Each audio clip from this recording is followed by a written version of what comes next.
प्रह्लाद नारद पराशर पुंडरीक व्यास अंबरीश सुख शौनक भीष्म रुक्मांगद अर्जुन वशिष्ठ विभीषणाद्य एतानहं परम भागवतं Namami.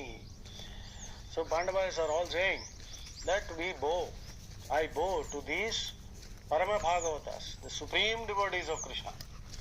Prahlada, Narada, Parashara, Pundarika, Vyasa, Ambarisha, Shuka, Shaunaka, Bhishma, Rukmangada, Arjuna, Vashishta, Vibhishanadya, Yedanam Param Bhagavatam Namami.